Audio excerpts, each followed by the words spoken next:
नमस्कार दोस्तों, मैं राम केवल सर पैरामाउंट एकेडमी चैनल में आप सबका हार्दिक स्वागत करता हूं और आशा करता हूं कि आप जहां भी होंगे सही सलामत से होंगे।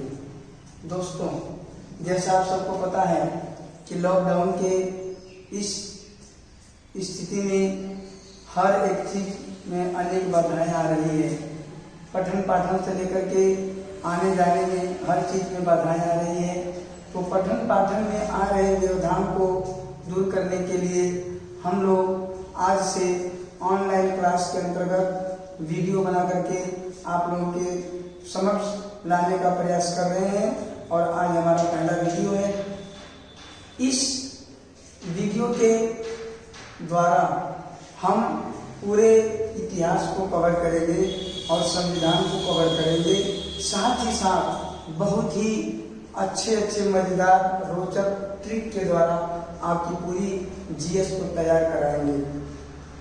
तो आपसे मैं ये कहना चाहूँगा कि यदि हमारा यह पठन पाठन का जो कार्यक्रम है अच्छा लगे तो हमारे इस चैनल को सब्सक्राइब अवश्य करिएगा, इसको लाइक करिएगा, कमेंट करिएगा और अधिक से अधिक शेयर करिएगा ताकि अधिक से अधिक लोग इससे लाभान्वित हो सके। तो आज की इस वीडियो में हम एकदम बेस शुरू से आज की इस क्लास को लेकर चलेंगे और इसमें हम इतिहास की एक बेसिक जो जानकारी है उसको पढ़ेंगे। तो जैसा कि आपको पता है, पहला एक टॉपिक लिखा गया है इतिहास एक सामान्य परिचय।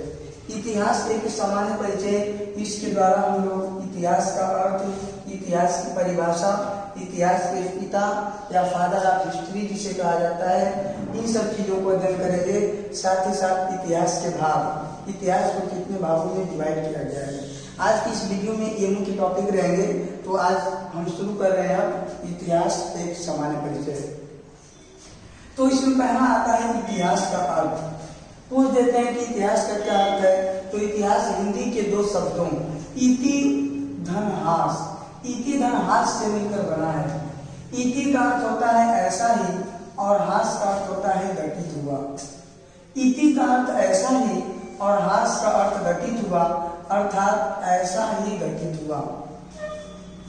कुछ विद्वान यह भी मानते हैं कि इतिहास 3 शब्दों से बना है। इति धन धन आस, कुछ लोग ये भी मानते हैं। तो इसका अर्थ होता है ऐसा निश्चित रूप से हुआ, ऐसा निश्चित रूप से हुआ।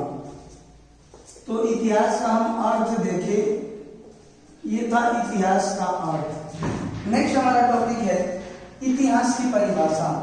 तो इतिहास की परिभाषा को अलग अलग विद्वानों ने अपने अपने ढंग से दिया है, लेकिन इतिहास की एक बहुत ही सरल व आसान परिभाषा जो हम बता रहे हैं आप लोगों को, इसमें हम ये भी कह सकते हैं कि इतिहास वह शास्त्र है, ध्यान से सुनिएगा, इतिहास वह शास्त्र है जिसके द्वारा हम बीती हुई बातों का सुव्यवस्थित व क्रमबद्ध ढंग से अध्ययन करते हैं। इतिहास वह शास्त्र है जिसके द्वारा हम बीती हुई बातों का सुव्यवस्थित व क्रमबद्ध ढंग से अध्ययन करते हैं, उस शास्त्र को इतिहास कहते हैं। तो ये इतिहास की परिभाषा हो जाएगी। नेक्स्ट है इतिहास के पिता, फादर ऑफ हिस्ट्री या इतिहास के जनक।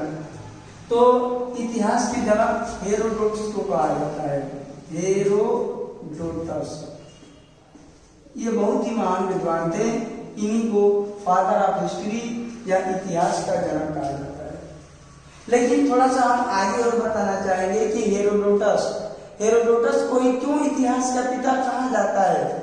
तो इसका सीधा सा उत्तर है कि हेरोडोटस पहले वो विद्वान थे, पहले वो व्यक्ति थे जिन्होंने सबसे पहले ऐतिहासिक घटनाओं को क्रमबद्ध ढंग से लिखने का प्रयास किया। हेरोडोटस पहले ऐसे व्यक्ति थे जिन्होंने ऐतिहासिक घटनाओं को क्रमबद्ध ढंग से लिखने का प्रयास किया। और एक चीज और, सबसे पहले जो हेरोडोटस ऐसे विद्वान थे जिन्होंने हिस्ट्री नामक शब्द का प्रयोग किया। हिस्ट्री जिसका अर्थ होता है इतिहास, यह हिस्ट्री नामक शब्द का सबसे पहले प्रयोग भी इस महान विद्वान हेरोडोटस ने किया। हेरोडोटस का थोड़ा सा एक परिचय देख लीजिए। हेरोडोटस का मूल निवास स्थान, ये यूनान के मूल निवासी थे। कहाँ के निवासी थे? यूनान। हेरोडोटस का मूल निवास स्थान था यूनान। सर्वप्रथम हिस्ट्री शब्द का प्रयोग किया, सर्वप्रथम हिस्ट्री शब्द का प्रयोग किया था हेरोडोटस, हेरोडोटस ने किया था। नेक्स्ट है सर्वप्रथम इतिहास का पिता कहा, अर्थात हेरोडोटस को सबसे पहले फादर ऑफ हिस्ट्री, इतिहास का जनक किसने कहा? तो उस विद्वान का नाम था सिसरो। यह विद्वान सिसरो जो था, इसी ने सबसे पहले हेरोडोटस को इतिहास का पिता कहा। ये रोम के निवासी थे।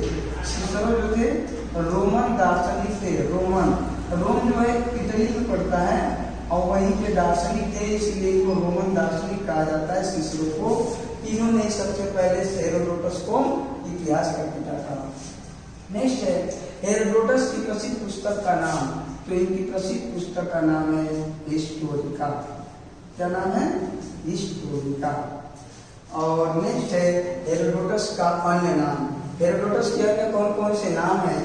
तो इनका नाम एक मिलता है हरिदत्त, हरिदत्त इनका नाम मिलता है, संस्कृत में इनका नाम मिलता है। तो इस तरह से आप हेरोडोटस के बारे में बहुत अच्छी तरह से समझ गए।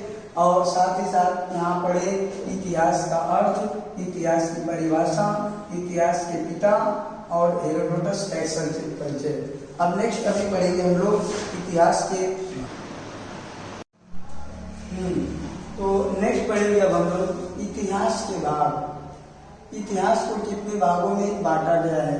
तो प्राप्त साक्ष्यों के आधार पर, साक्ष्य मतलब प्रमाण, प्राप्त साक्ष्यों के आधार पर इतिहास को 3 भागों में बांटा गया है।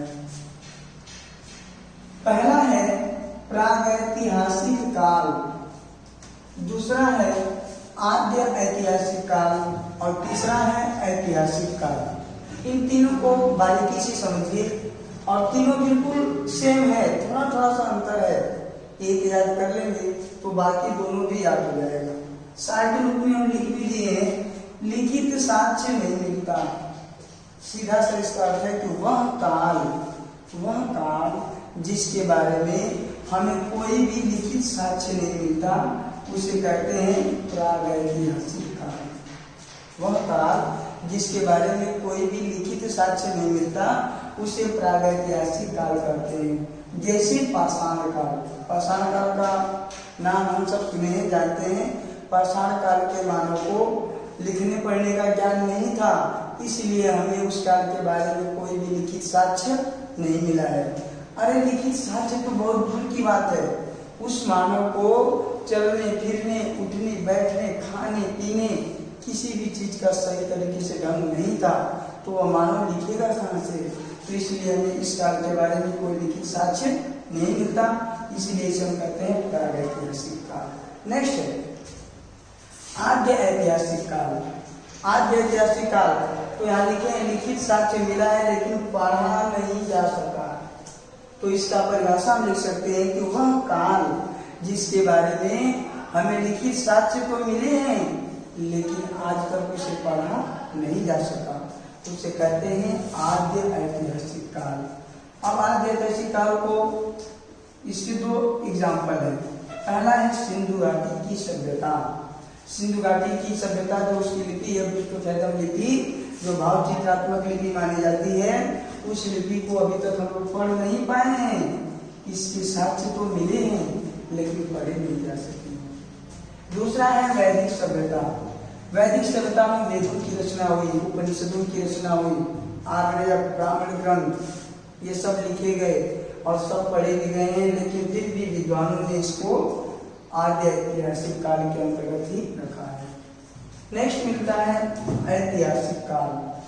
तो इसका परिभाषा है लिखित साक्ष्य मिला भी है और पढ़ा भी गया है।